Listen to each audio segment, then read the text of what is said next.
this is Chuck. Come along with me to Chuckadelphia. See you there.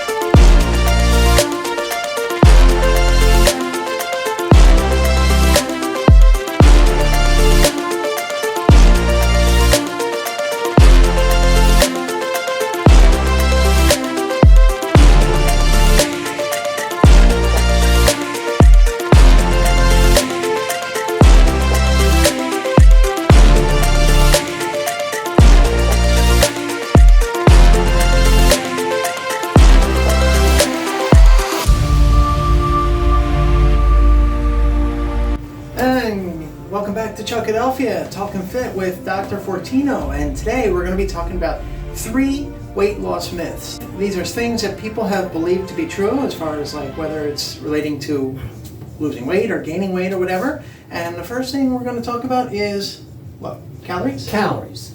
You get on a treadmill and you're running for 20 minutes and it says you burned 700 calories. I guess the question would be, how does it know? How does it know how much heat energy you produced? Calories are heat energy. Energy is the time rate change of work. Work is force times distance. So energy can be measured as calories or horsepower. Crazy thing is if you could bench press 770 pounds the distance of a foot in 1 second, that's 1 horsepower. That is energy. But output energy we measure as heat. And to measure that on a treadmill, it's very inaccurate.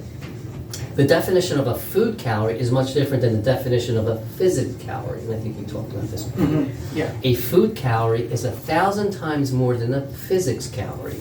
A physics calorie is the amount of energy needed to raise a gram of water 1 degree Celsius. Kind of makes it very complicated to think about how many calories you actually burned in the course of a physical training routine. So don't worry about that. That's not the key. Yeah. The question is, are you consuming the right amount of food to replete the losses you've created?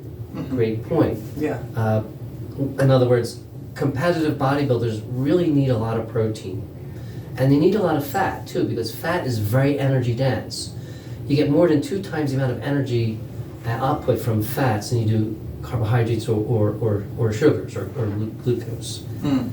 So your energy output can vary with intensity, the type of exercise you're doing, and it's not something you want to track. So don't worry about what the treadmill says.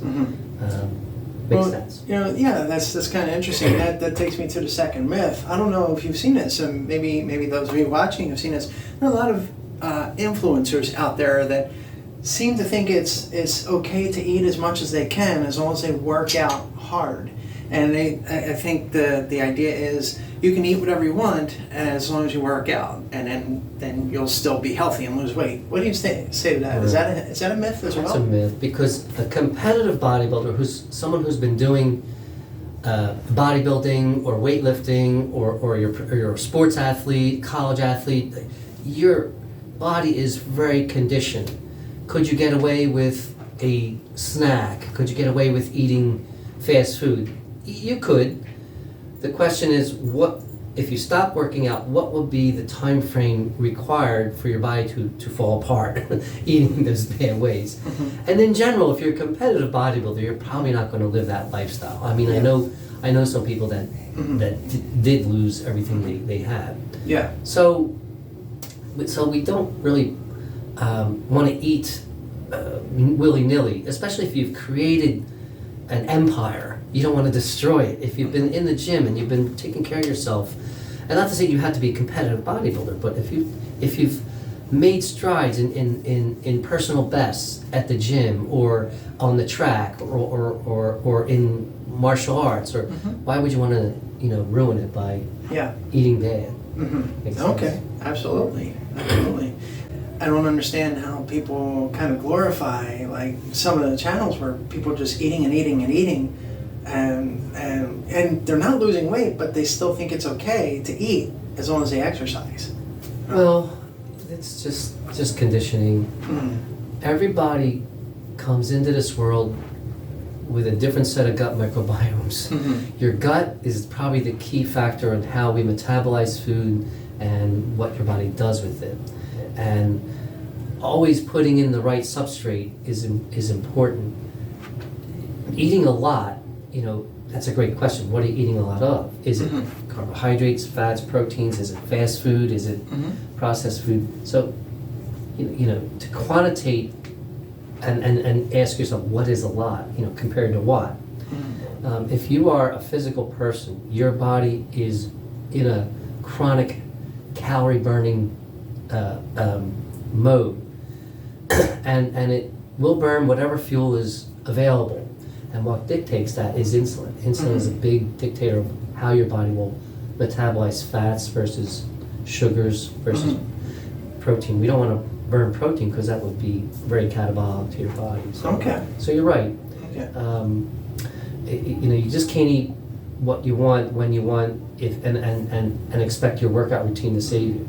Remember, the kitchen makes you lean, the gym makes you strong. So the kitchen is really responsible for that volume change or the volume gain. We gain body fat through the kitchen. We gain body muscle through the gym. So very, very different. And I like that line that the King of Queens, Kevin James, said: "You can't outwork a bad diet." You can't outwork a bad diet. If your diet's not good, your gut microbiome will respond, and it doesn't want to be insulted, and you can actually destroy the bacteria that helps you live a healthy life. Because the biggest part of your immunological system is in your gut, bone marrow, gut. So they're very important in staying healthy. Okay.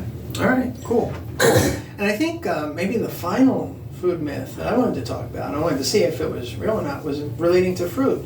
Some diets say you should avoid fruit. Others say it's good. What say you? Well, fruit has, when you pick it from the vine, fruit comes from a vine. Vegetables come from the ground. So fruit, like a tomato, is always perceived as a vegetable, but it's a fruit, and so forth and so on. But the fiber in fruits and vegetables are so important.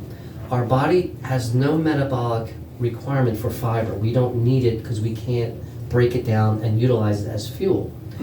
But the gut microbiome does. The gut microbiome will say, I love fiber, let me take this and make what feeds me, short chain fatty acids, particularly 3, propionic acid and butyric acid. But there's 3, there's lactic acid too, but anywho, your gut loves fiber.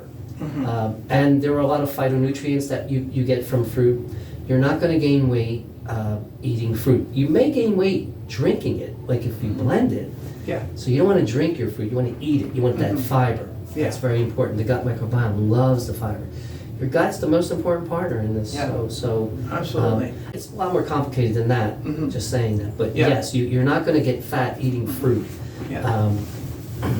But you may get fat from drinking fruit juice because there's no fiber in it, let's say. And what about as fruit goes into smoothies? A lot of people like to use smoothies, and I remember there was a smoothie fad a few years ago, thinking that smoothies were super healthy. But then other people have come around and said, they're not really that healthy. I think it's the fiber content. That's what happens when you blend it with the fiber. I'm not quite sure. Is there still fiber in it? Yeah, there is, but the best way is to pull an apple off the vine, right? If you take the apple and you buy it in a store, it's already cut up. Now you're changing it. You're changing the dynamics and the structure of the fiber. And then you take the apple and make applesauce. Now you're really changing the fiber structure. And then if you blend it, your 4th tier there, you're really destroying all the fiber. So there's a big difference between taking it off the vine and eating it, in a sense, to how your gut microbiome will respond and utilize that to make short chain fatty acids. What's short chain fatty acids? They're short chains of carbons. 2, 3, and 4. Acetate, propionate, and butyrate. They're your 3 main ones. But the gut microbiome loves to utilize that as fuel, and it feeds the bacteria. If your bacteria is not healthy in your gut, you're not going to be healthy. And isn't it true that most of the fiber that comes from an apple is in its skin? And in the structure itself, and you're right. I'm not an expert on that, but I would say take like celery, which is a vegetable. Yeah. It's all cellulose. Your gut won't do.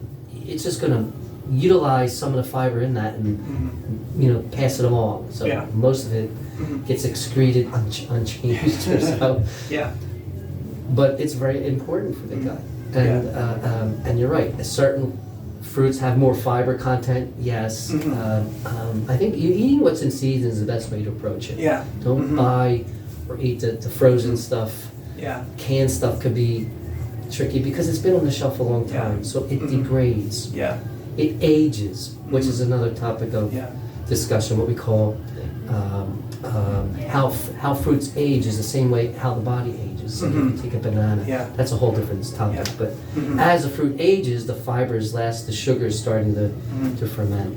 And if you're able to get fruit at a farmer's market, that's probably the best bet too. Because I've heard that like sometimes supermarkets use like some types of chemicals to keep the fruit good for longer than it really should be. It's a great point. How we grow our produce and fruit, the glyphosates are a big part of keeping the fruit viable while it resists pesticides and it grows in abundance. So you want to you plant a crop of a field, you want it to harvest a field, you don't want half of it. That's a loss right there. But there are chemicals that go into putting out a product that resists pesticides and fungus and what nature does, because it's food for everybody. Yeah. And that's a key. The glyphosates are really important to get to make sure you wash your. I scrub mine with I have a metal like I scrub it. Scrub all the fruit. But you have to be careful. What's your source? If it's a locally grown farmer, you can ask, do you use any chemicals on these? So that's good to know. Yeah, absolutely. Okay, well, very cool, Dr. Fortino. Very cool. As always, it was great to talk to you about these myths. I'm sure a lot of you have heard these conflicting myths here and there, and so it's always great to come to such a health guru such as Dr. Fortino to get definitive answers here. So thank you very much for watching Talking Fit with Dr. Fortino and Chuck in Chuckadelphia. We'll see you next time on the channel. Ciao, ciao. Carpe.